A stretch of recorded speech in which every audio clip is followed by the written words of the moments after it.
Welcome to the workshop, guys. Just moved house in October, November. Been getting the garage set up, pretty much there. So first thing I'm going to do is do a little first video back at it. First video was a review of an Aldi welder, a little welder. This is going to be now a video on how to join two pieces of metal seamlessly.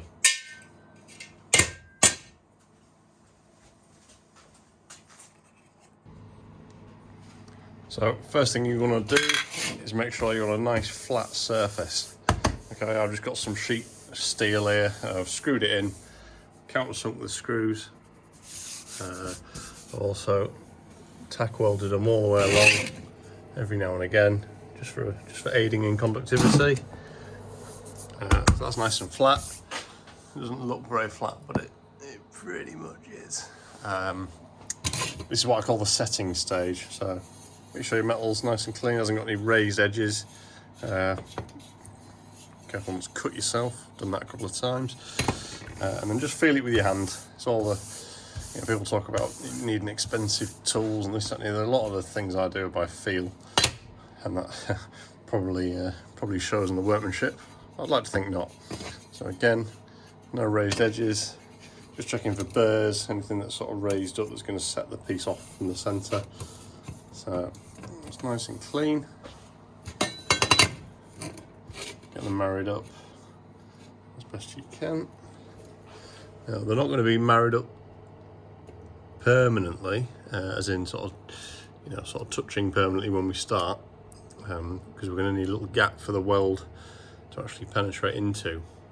So what you can do is marry them up a little bit and just pull it out ever so slightly, and then just sort of check using your fingers again by feel. Check there's no raised spots. That seems all right to me. And all we're going to do, let me get a pointing stick. Here we go. We're going to do just a spot weld there, a spot weld there, flip it over and repeat it on the other side.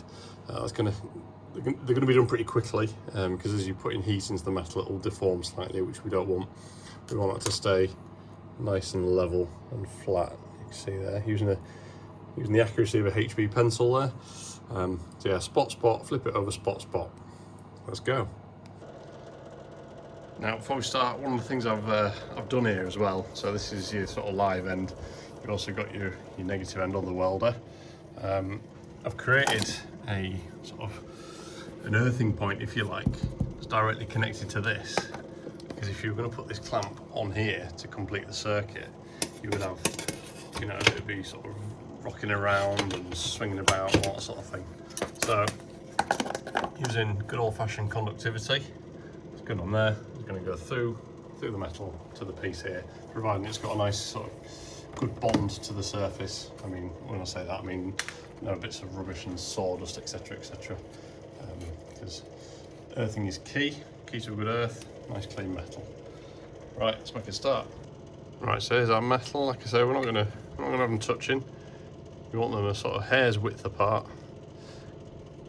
And again, just doing your sort of feeling checks. You can clamp them down if you want. I don't bother. Depends on the size of the metal and where you're doing it. I'm not gonna knock into it. So it says that. If you watch me knock it now, make a complete pig's ear of this bloody video. But let's go. Right. So I'm at about 120 amps. Wire speed set to about 6 out of 10. So let's see what happens.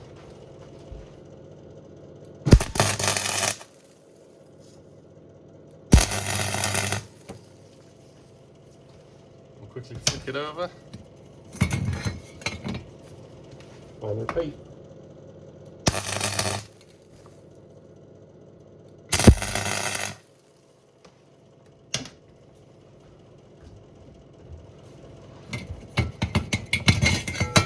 That will be hot, so just mind your fingers on it. That's sort of what you want to be going for. It's still got a little bit of a gap there. I think we can see that. I'll show you the sort of gap you're after. You can see it. There you go. Shining through there.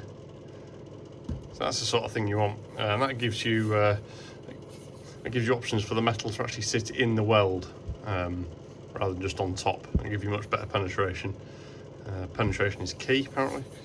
So that's what I was saying about making sure that your table's clean.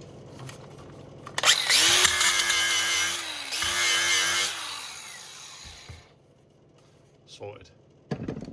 Right, so now what we're going to do is we're essentially going to go over where we started. This is tacked in place now, so it's not going to move anywhere. So we're just going to start there and basically travel it all the way along one side. We're not going to go like that because it's going to sort of pull the metal. We're going to go to the exact opposite, then do opposite to opposite. Give it a grind, see if we can see the join. Let's go.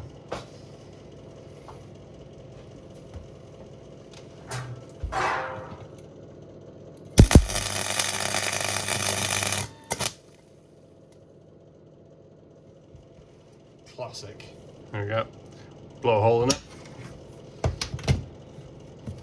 It's bound to happen sooner or later. So all I'm going to do now, instead of giving it up as a bad job, I'm going to use this as an example on how to sort of fill holes, or kind of fill holes anyway. So we're going to come down with our amps, down with our wire speed. We're basically going to we're going to go pop, pop, pop. Each time we stop, the metal's going to be cooling and becoming the new solid then to weld on top of that. So let's see how we get on.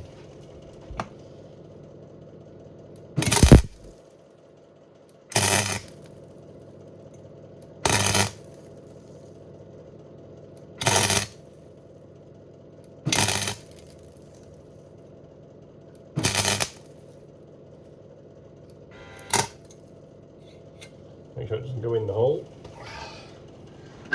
If it does happen, just give it a nip off. Job's a good one. We'll just carry on.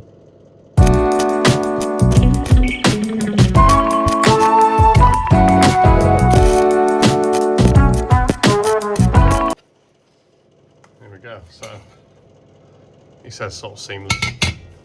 Started to blow a hole in it again. I'll just crank it down a little bit more. I didn't actually test and adjust on a sort of blank piece of metal. So we're all flying blind here today. Let's go. Right, next side.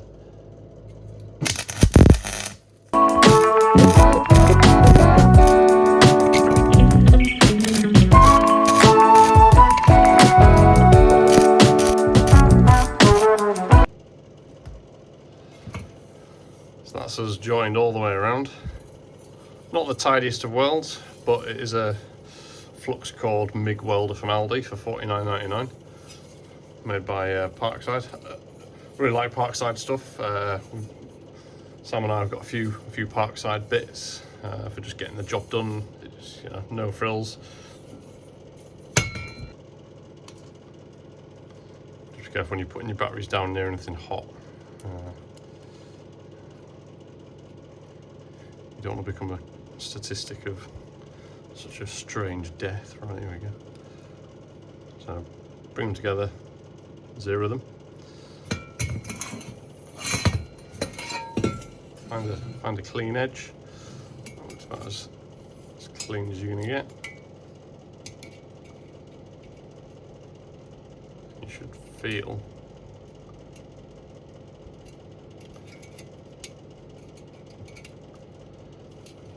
you'll feel it go flat.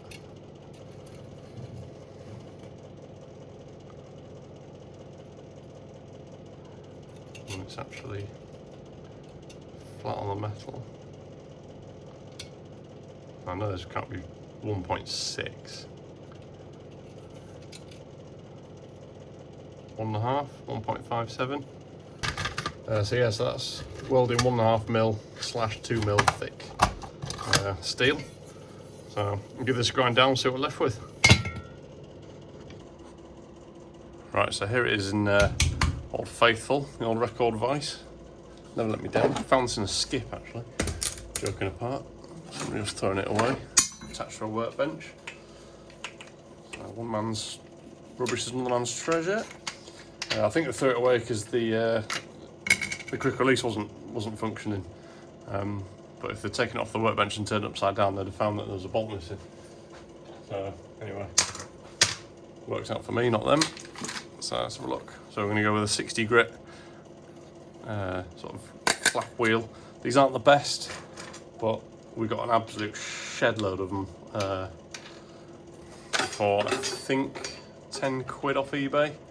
So if you get 2 or 3 grinds out of each one, then happy days. A lot cheaper than your expensive branded ones, but they don't last as long. You know, horses for courses. Right. Get this plugged in and get some eye protection on.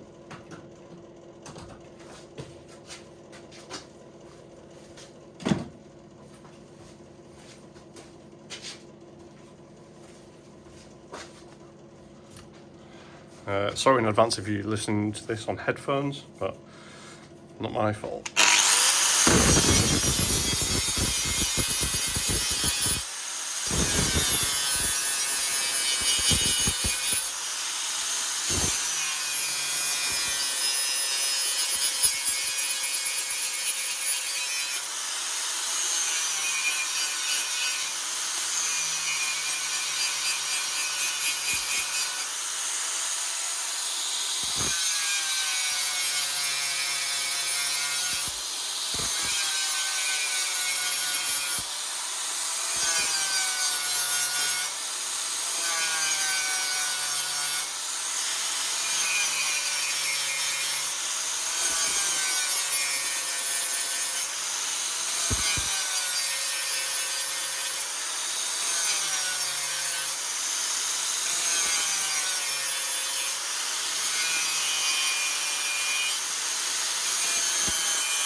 So as you can see, a couple of little holes there. If I wanted to, I could just weld over those again. Probably won't just for the demonstration. Let's do the other bit.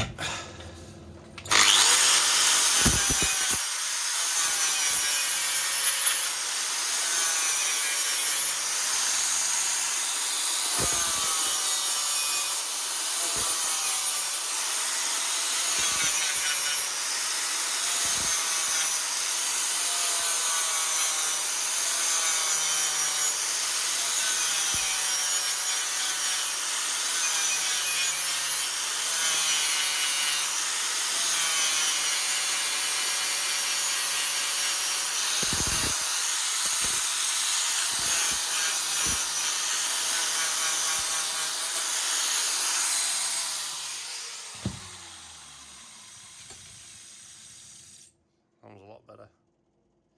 So we'll go all the way around.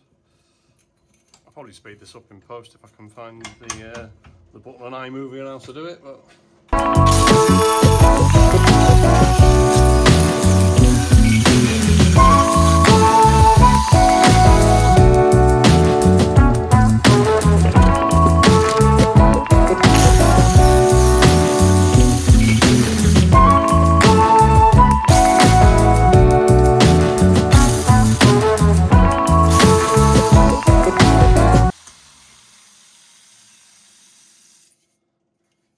and there we have it. There's one solid piece of metal. It's a bit rough and ready. There's a bit of a hole there. So what I'll do is I'll just go over that again if this is a piece of furniture we're making. Yeah, that's it. Hope you've enjoyed this second video, guys. The first one was probably a little less interesting. It was me fiddling around on Christmas Eve or New Year's Eve with a welder. But yeah, no, it's a good bit of kit. Urge you to get one. Cheers, Parkside. So that was us using that bit of kit to make that bit of kit. Give us a shout in the comments section below what you want to see next, if anything. World's our oyster. It's the new workshop. I'll give you a little tour. While we before we close the video down. Let me show you the tripod setup first of all. Very expensive. It's just a sort of tatty old iPod mount. But anyhow, take it to the back of the workshop. So here it is. Got a few bits of wood there lent up against the wall. This is a bar that we're making for our own dining room. First aid station, respirator, PPE, all that sort of business. Ear defenders, fire extinguishers a must. We've upgraded the lights to sort of omnidirectional LED lights from front and rear. Got the tool shelf in place, workbench, a couple of welders. We've got a flux-cored MIG. We've got the stick. This thing is amazing. This never let us down. It's been going strong for about 2 years, 3 years now. You just flick it on, it just goes. It'll take all sorts of abuse. Absolutely love it. It was about 100 quid. Absolute bargain. And it'll weld up to about 145 amps as well. So various shelving bits. This is the workshop equivalent of every bloke's kitchen top drawer. You know, cable clamp for a wall might come in handy. Some sort of barbecue piezo igniter thing. You know, manky old Jubilee clip that'll probably never tighten. You probably want to trust it on your vehicle, but in it goes. Too good to throw. Sort of, yeah, a bit of a welding tray bit, some welding rods, some remnants of old projects that we've made and started reinvesting time into. Oh, and a sledge, essential bit of kit. Yeah, chainsaw up there, look, absolutely minging. Haven't touched that in months. Yeah, this is it. This is where the magic happens at Cone&Maher.